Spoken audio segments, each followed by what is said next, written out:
Hello students, welcome to science class. आज हम आपको चैप्टर 5 कोयला और पेट्रोलियम के बारे में बताने जा रहे हैं।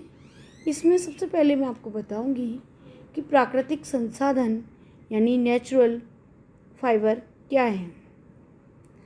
सभी पदार्थ जो हमें प्रकृति से प्राप्त होते हैं, प्रकृति यानी नेचर से प्राप्त होते हैं, उन्हें हम प्राकृतिक संसाधन कहते हैं।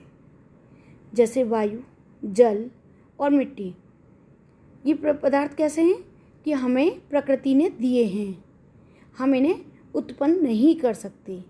तो जो पदार्थ हमें प्रकृति ने दिए हैं, नेचर ने दिए हैं, प्रकृति यानी नेचर, तो हम उसे प्राकृतिक संसाधन कहते हैं। प्राकृतिक संसाधन दो प्रकार के होते हैं, अक्षय प्राकृतिक संसाधन और अक्षय प्राकृतिक संसाधन और समाप्त होने वाले प्राकृतिक संसाधन।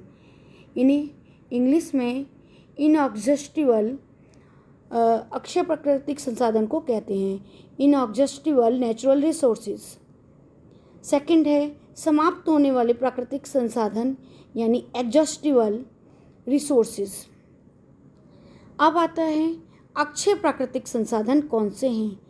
ये संसाधन जो नेचर में अनलिमिटेड यानी असीमित मात्रा में उपस्थित हैं और मानव क्रियाकलापों से यानी ह्यूमन एक्टिविटीज़ से ये समाप्त नहीं होते, इन्हें हम अक्षय प्राकृतिक संसाधन या इनएग्जॉस्टिबल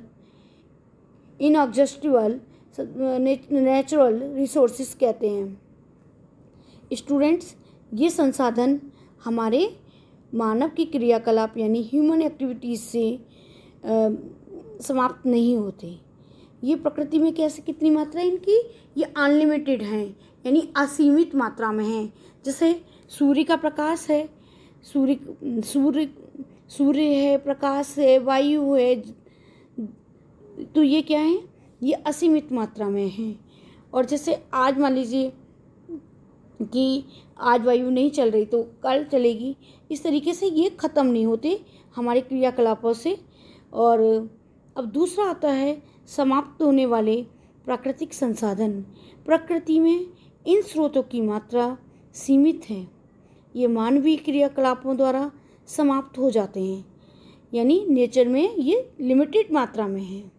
जैसे वन, वन्यजीव, खनिज, कोयला, पेट्रोलियम, प्राकृतिक गैस। ये जैसे पेट्रोलियम है, प्राकृतिक गैस है, वन है, वन्यजीव हैं, कोयला है, इनका हम अत्यधिक मात्रा में प्रयोग करेंगे तो ये क्या हो जाएंगे, समाप्त हो जाएंगे। और जैसे आपका पेट्रोलियम है, इसको तो उत्पन्न करने में करोड़ों वर्ष लग जाते हैं। तो स्टूडेंट्स, ऐसे हम प्राकृतिक संसाधनों को समाप्त होने वाले प्राकृतिक संसाधन कहते हैं। अब स्टूडेंट्स, नेक्स्ट टॉपिक आता है पेट्रोलियम। पेट्रोल और डीजल प्राकृतिक स्रोत से प्राप्त होता है, जिन्हें हम पेट्रोलियम कहते हैं यानी कच्चा पदार्थ। तो पेट्रोलियम क्या है कि जो पेट्रोल, डीजल, केरोसिन, ये सब प्राकृतिक स्रोत से प्राप्त होते हैं, इन सबको हम पेट्रोलियम कहते हैं। नेक्स्ट टॉपिक आता है आपका जीवाश्म ईंधन यानी फॉसिल्स क्या हैं। फॉसिल फ्यूल, जीवाश्म ईंधन, कोयला, पेट्रोलियम, प्राकृतिक गैस यानी नेचुरल गैस, ये सब फॉसिल्स फ्यूल हैं। इनका निर्माण सभी प्राणियों के मृत अवशेषों यानी मृत अवशेषों जो प्राणियों के मृत अवशेषों से हुआ है, इन्हें हम क्या कहते हैं, जीवाश्म ईंधन कहते हैं। कि ये सभी जो प्राणी हैं उनके जो मृत अवशेष यानी शेष भाग जो रह जाते हैं,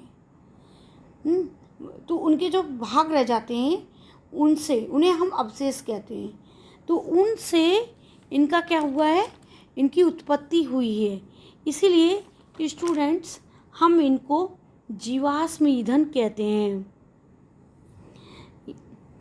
जो ये किससे बने, जीवों के मृत भागों से बने हैं। जो मृत भाग जो रह गए उनसे बने, मृत भागों से बने हैं, जीवाश्म ईंधन कहते हैं। अब आता है स्टूडेंट पेट्रोलियम परिष्करण क्या है, यानी रिफाइनिंग ऑफ पेट्रोलियम। पेट्रोलियम के विभिन्न संगठनों को पृथक करने की प्रक्रम को हम पेट्रोलियम परिष्करण कहते हैं। पेट्रोलियम के विभिन्न संगठक कौन कौन से हैं, पहले हम यहाँ पे बता दूँ आपको। जैसे अभी मैंने आपको बात की थी, पेट्रोल, डीजल, मिट्टी का तेल यानी केरोसिन, ये सब क्या है, पेट्रोलियम के संगठक हैं। इनको अलग करने की विधि को हम पेट्रोलियम परिष्करण कहते हैं। यानी पेट्रोलियम का जो कच्चा पदार्थ होता है उससे हम विभिन्न संगठकों को, पेट्रोल, डीजल, मिट्टी का तेल आदि को अलग करने के विधि को हम परिष्करण कहते हैं। पेट्रोल निर्माण के प्रक्रम को समझाइए। या पेट्रोलियम निर्माण का प्रक्रम क्या है? तो स्टूडेंट्स, पेट्रोलियम का निर्माण समुद्र में रहने वाले जीवों से हुआ। जब ये जीव मृत हुए तो इनका शरीर समुद्र के पैंदे में जाकर जम गए।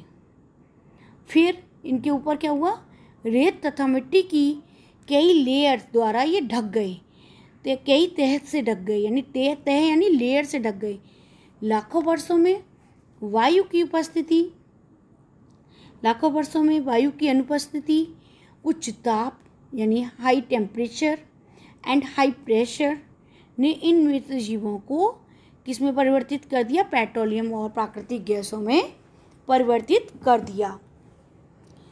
तो आपको समझ में आया कि ये किससे बने हैं, ये मृत जीवों से बने हैं, मृत जीवों के अवशेषों से।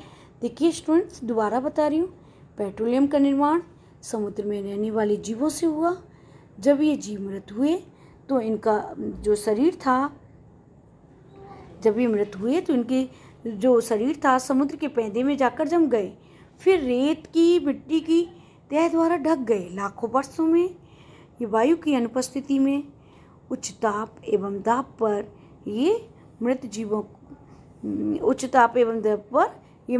किस में कन्वर्ट हो गए, ये पेट्रोलियम और प्राकृतिक गैस में कन्वर्ट हो गए, यानी बदल गए। अब नेक्स्ट क्वेश्चन आता है आपको, वर्णन कीजिए मृत वनस्पति से कोयला किस प्रकार बनता है, यह प्रक्रम क्या कहलाता है।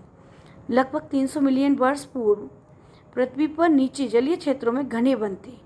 पहले क्या था, पृथ्वी पर घने वन थे। अब घने वन प्राकृतिक प्रक्रमों, जैसे प्राकृतिक प्रक्रम जो नेचुरल आपदाएं आती हैं, तो जैसे उनके कारण ये क्या हुए, वन उथल पुथल जो पृथ्वी पर होती है, तो ये प्राकृतिक प्रक्रम में इनके कारण मृदा के नीचे दब गए। ये पेड़ पौधे, जंगल थे जो, उनके ऊपर अधिक ताप, मृदा जम जाने के कारण ये संपीड़ित हो गए। जैसे जैसे गहरे होते गए उनके वहाँ पर टेम्परेचर भी बढ़ता गया। तो उच्च ताप एवं उच्च दाब पर पृथ्वी के भीतर ये मृत पौधे धीरे धीरे कोयले में परिवर्तित हो गए। तो आपको क्लियर हुआ कि पेड़ों के दबने से, यानी जो जंगल थे उनके दबने से क्या बना, कोयला बना। ओके, अब मृत वनस्पति की धीमे प्रक्रम, यानी इस प्रक्रिया में क्या लगा था, टाइम लगा था। धीमे प्रक्रम द्वारा कोयले में परिवर्तित होने को मृत क्या कहते हैं, हम कार्बनीकरण कहते हैं। यानी मृत वनस्पतियों के क्या कोयले में परिवर्तित होने के जो धीरे धीमी गति से हो रहा है, जो प्रक्रिया जो चल रही है, उसे हम कार्बनीकरण कहते हैं। अब स्टूडेंट्स, नेक्स्ट क्वेश्चन आता है, सीएनजी और एलपीजी के ईंधन के रूप में उपयोग करने से क्या क्या लाभ है। सीएनजी और एलपीजी को ईंधन के रूप में प्रयोग करने से क्या लाभ है।